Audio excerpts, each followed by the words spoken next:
काकी हजुर काम सुरु भइसक्यो तपाईको? मेरो काम सुरु भइसक्यो नानी। मेरो दैनिकी जीवन हो यो भनेको। यस्तै गर्ने हो, बिहान उठ्यो यही गर्यो, साँझ भयो यही गर्यो, दैनिकी हो। किन नि काकी यसरी भुस र घाँस ओछ्याएको चाहिँ? भुस र घाँस मजाले मिक्स गर्नुपर्छ नानी। यस्तै गरी मिक्स गरेर अनि यसमा दाना पनि फेरि मिलाएर फेरि मोल्नु पर्छ। ए अझ यसमा दाना पनि मोल्नु पर्ने हो काकी? यसमा यो पहिला घाँस मोल्ने मजाले यहाँ, अनि ठ्याक्क भैँसीको अगाडि लगेर जला जति हो अनि त्यही अनुसारसँग दाना चाहिँ भैँसीकै अगाडि मिक्स गर्ने हो। यसै गरी कति दुःख छ त हौ काकी यस्तो गर्न त? नानी छैन, केही दुःख छैन। दुःख मान्यो अनि दुःख हुने हो, केही दुःख छैन। आफ्नो दैनिकी जीवन हो, दिन गएको पनि थाहा हुँदैन। मजाले भैँसीसँगै रमायो, आफ्नै काममा रमायो।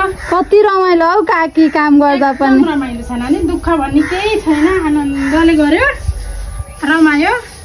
अब यसरी मोलेर मजाले यसरी मोल्ने अनि यसलाई भैँसीको अगाडि ल्याएर फेरि दाना मिक्स गर्ने हो।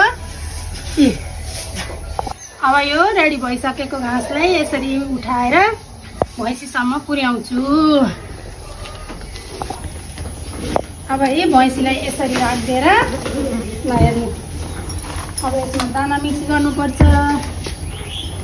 दाना मिक्स गरिदिइसकेपछि ल हेर्नु कसरी खान्छन्, कति खुसी हुन्छन् मजाले।